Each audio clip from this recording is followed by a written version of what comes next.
Assalamualaikum teman-teman, gimana kabarnya? Mudah-mudahan dalam keadaan sehat walafiat ya. Nah, sekarang kita bertemu lagi di hari Jumat, yaitu kita bermain di sentra ibadah. Sebelum kita dimulai, kita baca doa dulu ya. Doa sebelum belajar. Bismillahirrahmanirrahim. Rabbi zidni ilman warzuqni fahman. Ya Allah, tambahkanlah ilmuku dan tinggikanlah kecerdasanku. Amin. Nah, kegiatan di hari Jumat kita biasanya yaitu praktek wudu. Nah, sesudah praktek wudu yaitu praktek sholat. Sebelum sholat jangan lupa yaitu masukkan infaknya. Yang keempat yaitu kita mendengarkan kosakata. Yang kelima yaitu mendengarkan kisah Nabi.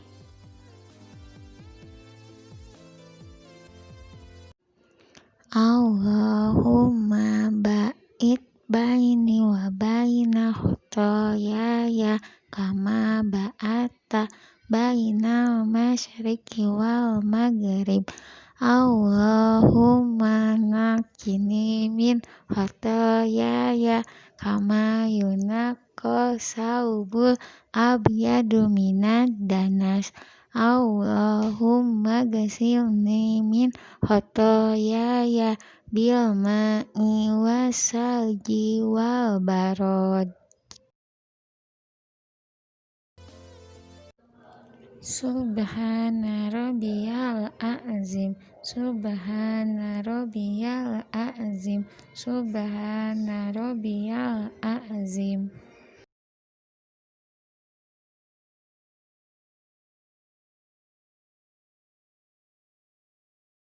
Sekarang kita akan masuk kosakata bahasa Arab. Nah, siapa yang tahu nih ada gambar apa ini? Ya, bayam. Bayam sabanihun. Bayam sabanihun. Iya, kita lanjut nih. Di sini ada gambar apa? Iya, betul, wortel. Bahasa Arabnya wortel jazarotun. Wortel jazarotun. Iya. Nah, ada gambar apa ini? Tomat. Iya, tomat bahasa Arabnya tomatun. Tomat, tomatun. Tomat, tomatun. Yang satu lagi adalah gambar apa ini? Jagung. Jagung bahasa Arabnya jauratun. Jagung, zauratun. Jagung, zauratun.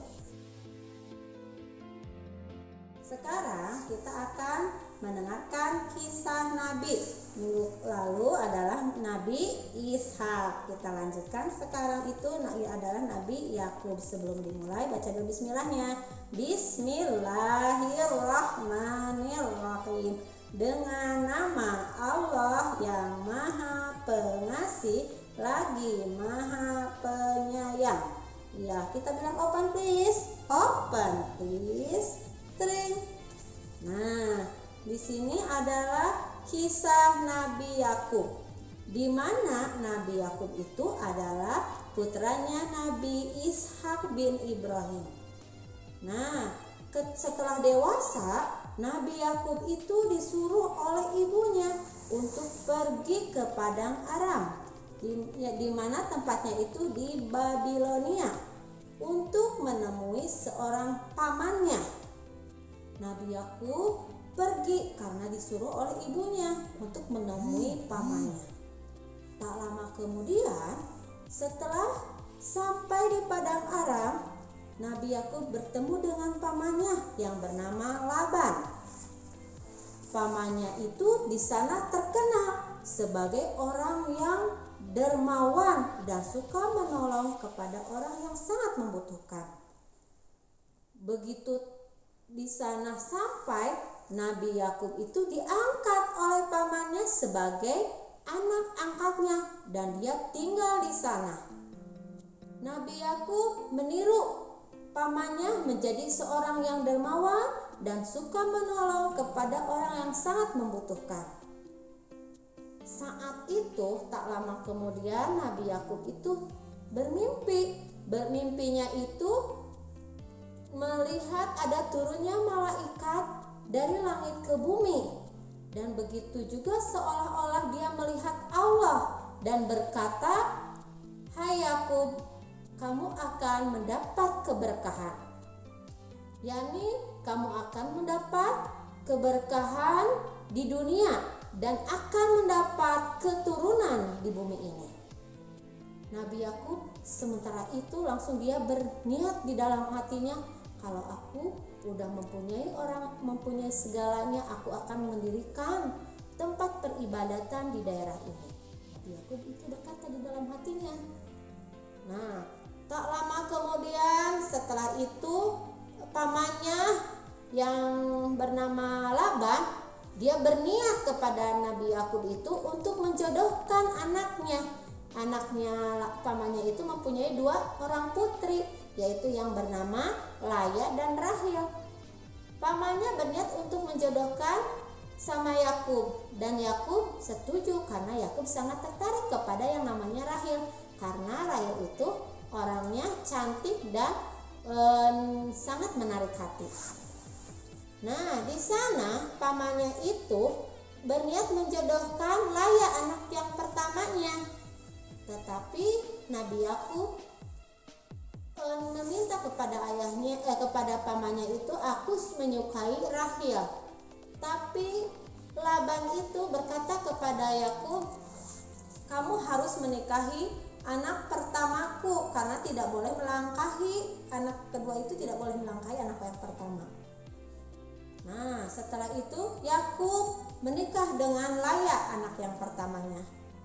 Terus tak lama kemudian pamannya itu, Laban itu berkata kepada Yakub, Yakub, kamu boleh menikahi anak yang kedua saya yang bernama Rahil, asal kamu berbakti mengabdi selama 7 tahun, yaitu mengembala kambing dan berkebun di ladang milik saya.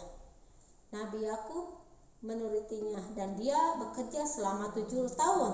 Tak lama kemudian setelah itu Nabi Yakub menikah dengan Rahil, anaknya yang kedua. Begitu juga setelah berumah tangga, ayahnya memberikan budak, setiap anaknya memberikan budak itu pembantu ya, kepada anaknya itu, kepada Laya dikasih pembantu, yaitu pembantunya bernama Zulfa. Nah, kepada Rahil juga dikasih pembantu oleh ayahnya yang bernama Balha. Tak lama kemudian di sini anaknya itu, yang itu Laya dan Zulfa itu berniat kepada suaminya, yaitu Yakub, untuk disuruh menikah dengan budaknya, menikahi pembantunya yang 2 itu. Ternyata setelah disuruh menikahinya, Nabi Yakub menikahinya kedua budak itu, sehingga Nabi Yakub mempunyai 4 istri. Nah, dari 4 istri itu Nabi Yakub mempunyai 12 orang anak. Di sana yang termasuk di sana Rahil itu mempunyai anak yang bernama Yusuf dan Bunyamin. Di situ Nabi Yusuf dan Bunyamin itu diangkat seorang nabi. Jadi salah seorang dari anak keturunannya, anak cucunya, ada yang diangkat seorang nabi. Mungkin itu dari kisah Nabi Yakub. Nah, kita petik hasilnya dari kisah Nabi Yakub itu. Jadi kita sebagai orang muslim, kita harus menjadi orang yang dermawan dan menolong kepada orang yang sangat membutuhkan. Wassalamualaikum warahmatullahi wabarakatuh.